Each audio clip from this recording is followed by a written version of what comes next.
বিশ্বনবীর প্রথম খলিফা হযরতে সাইয়্যিদুনা আবু বকর সিদ্দিক রাদিয়াল্লাহু তাআলা আনহু একটি রওয়ায়াত বর্ণনা করা হয়েছে যে হযরতে আবু বকর সিদ্দিক আমার নবীকে কতটা মহব্বত করতেন, কতটা ভালোবাসতেন। অনেক লম্বা চওড়া ঘটনা, খুব সংক্ষেপে আপনাদেরকে একটু বোঝানোর চেষ্টা করব। আমার নবী পাক সাল্লাল্লাহু তাআলা আলাইহি ওয়াসাল্লাম যখন দুনিয়া থেকে পর্দা নিলেন, ইন্তেকাল যখন করলেন, এবারে খেলাফতে বসলো হযরতে আবু বকর সিদ্দিক, আমিরুল মুমিনিন হযরতে আবু বকর সিদ্দিক। হযরতে আবু বকর সিদ্দিকের এক বেটি जिनार नाम उम्मुल मुमिनीन हजरते मा आयशा सिद्दीका রাদিয়াল্লাহু তাআলা আনহা, যিনি হচ্ছেন আমার বিশ্ব নবীর বিবি।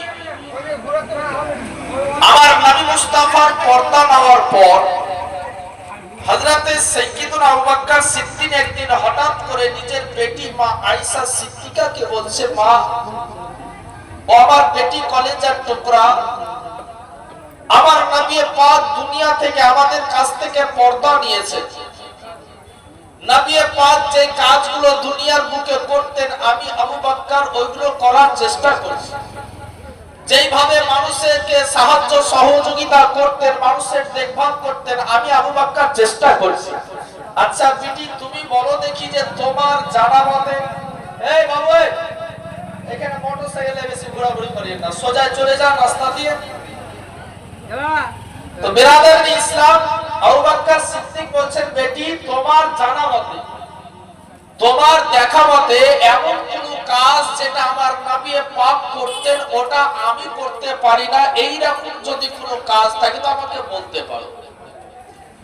যখনই বলেছেন মা আয়েশা সিদ্দিকা বলে, আব্বা জান, সপ্তাহে একদিন করে দয়ার নবী রাহমাতাল লিল আলামিন নবী আমার বাড়িতে হালুয়া তৈরি করে এই রাস্তা দিয়ে যেন কোথায় চলে যেতেন। আব্বা আপনি জানেন। হযরত আবু বকর সিদ্দিক নিজের বেটিকে বলে, বেটি যাও তুমি হালুয়া তৈরি করো। হালুয়া তৈরি করা হলো। আবু বকর সিদ্দিক জানেন না যে আমার নবী পাক ওই হালুয়া নিয়ে কোথায় যেতেন, কার কাছে যেতেন জানেন না, কিন্তু নবী পাক ওই হালুয়া নিয়ে এই রাস্তায় গিয়েছে বলে আবু বকর সিদ্দিকও যাচ্ছে। তিনার মনের ধারণা যে এই রাস্তা দিয়ে নবী যখন গিয়েছে নিশ্চয় কোথাও গিয়েছে, নিশ্চয় কারোর সঙ্গে সাক্ষাৎ হবে, আর কোথায় যেতেন অবশ্যই আমি আবু বকর সেটা জানতে পারি। ওই হালুয়া নিয়ে চলে যাচ্ছে। কুরবান যার মুসলমান, হযরতে সাইয়্যিদুনা আবু বকর সিদ্দিক কেমন নবীর প্রতি মহব্বত করেছেন, দুনিয়ার বুকে কেমন নবীর সঙ্গে প্রেম প্রীতি ভালোবাসা রেখেছেন, ওই সাইয়্যিদুনা আবু বকর সিদ্দিক করলেন কি বাবা, হালুয়া নিয়ে নবী পাক যে রাস্তা দিয়ে চলে যেতেন ওই রাস্তায় আবু বকর সিদ্দিক যেতে আরম্ভ করলেন। কিছুটা পথ যাওয়ার পরে দেখতে পেলেন একটি গর্তের মধ্যে একজন বৃদ্ধা মানুষ গর্তের মধ্যে বসে রয়েছে। যেই ব্যক্তি চলাফেরা করতে পারে না, যেই ব্যক্তি উঠা বসা করতে পারে না, যেই ব্যক্তি এক জায়গা থেকে আরেক জায়গায় যাওয়ার ক্ষমতা রাখে না, এমন ওই ব্যক্তি এতটাই বাবা দুর্বল, এতটাই কমজোরি, সে এতটাই দুর্বল হয়ে পড়েছে, এতটাই কমজোরি হয়ে পড়েছে যে নিজে হাতে গ্লাসে পানি পর্যন্ত ঢেলে খেতে পারে না। আল্লাহর নবীর সাহাবী আবু বকর সিদ্দিক রাদিয়াল্লাহু তাআলা আনহু যখনই বাবা ওই ব্যক্তির নিকটবর্তী হয়ে গেছে, ওই ব্যক্তির কাছাকাছি যখনই হয়ে গেছে, ওই ব্যক্তি বলল কি, সে বুঝতে পেরে গেছে যে প্রত্যেক সপ্তাহে আমার নবী পাক আমার জন্য হালুয়া তৈরি করে নিয়ে আসতেন, আমাকে খাবার খাওয়ানোর জন্য নবী মুস্তাফা আসতেন। আজকেও নিশ্চয়ই দয়ার নবী রাহমাতাল লিল আলামিন নবী আমার জন্য খাবার নিয়ে এসেছে।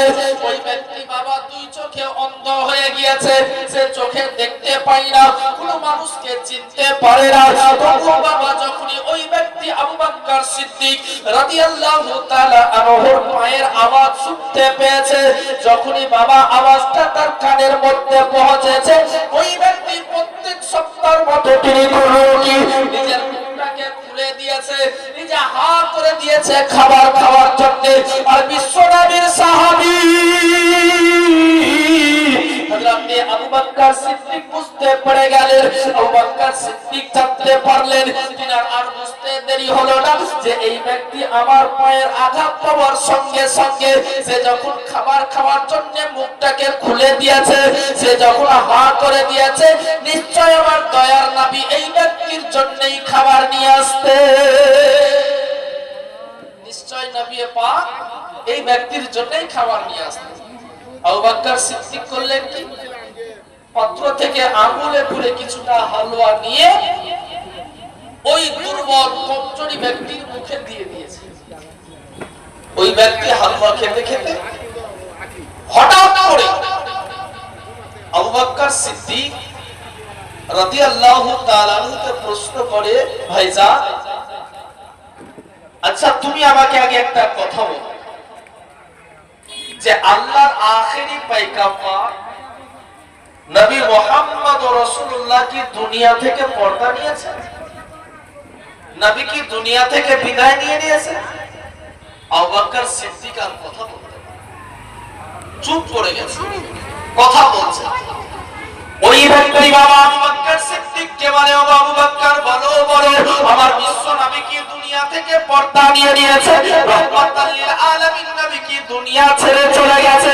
আবু বকর সিদ্দিক ওই ব্যক্তিকে জিজ্ঞাসা করলো, বলল বাবা গো হ্যাঁ আমার দয়ার নবী মায়ার নবী রাহমাতাল লিল আলামিন নবী আমার দুনিয়া থেকে পর্দা নিয়ে চলে গেছে, আমার নবী পাক আমাদের কাছ থেকে পর্দা নিয়ে চলেছে। তুমি কি করে বুঝতে পারলে, তুমি কি করে জানতে পারলে বলো বলো। ওই ব্যক্তি বাবা চোখের পানিকে ছড়িয়ে ছড়িয়ে হযরত আবু বকর সিদ্দিকের সামনে বলতে আছে, ও আবু বকর শোনো শোনো আমি এই কারণে জানতে পেরে গেছি, আমি এই কারণে বুঝতে পেরে গেছি আমার দয়ার নবী যেমন সপ্তাহে একদিন করে আমার জন্য খাবার সঙ্গে করে নিয়ে আমার কাছে আসতেন, ওই রকম আপনিও আমার নবী মুস্তাফার মতো সঙ্গে খাবার নিয়ে এসেছেন।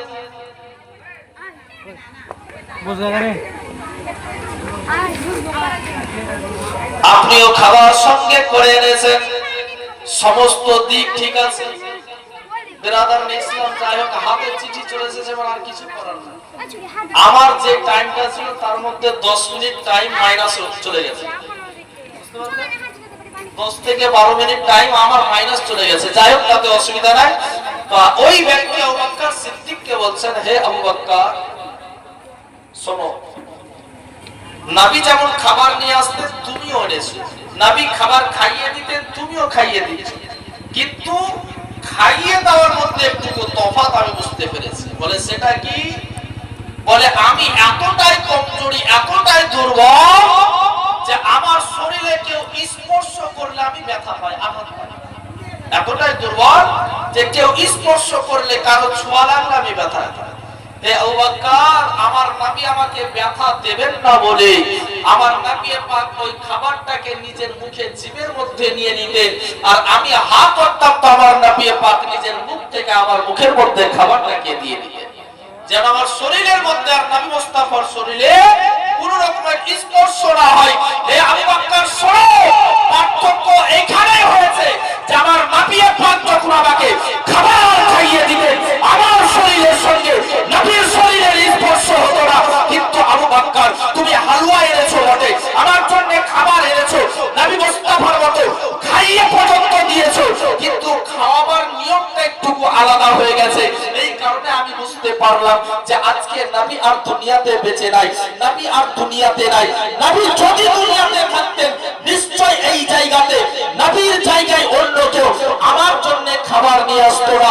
আবু বকর সিদ্দিককে বলে, আবু বকর আমি কোন মুসলমান নই, আমি কোন নবীর সাহাবী নই, আমি ইমানদার মুসলমান নই, বরং আমি একজন ইহুদি, আমি একজন কাফের ব্যক্তি, তবু আমার নবী পাক আমার সেবা করেছে, আমার খিদমত করেছে।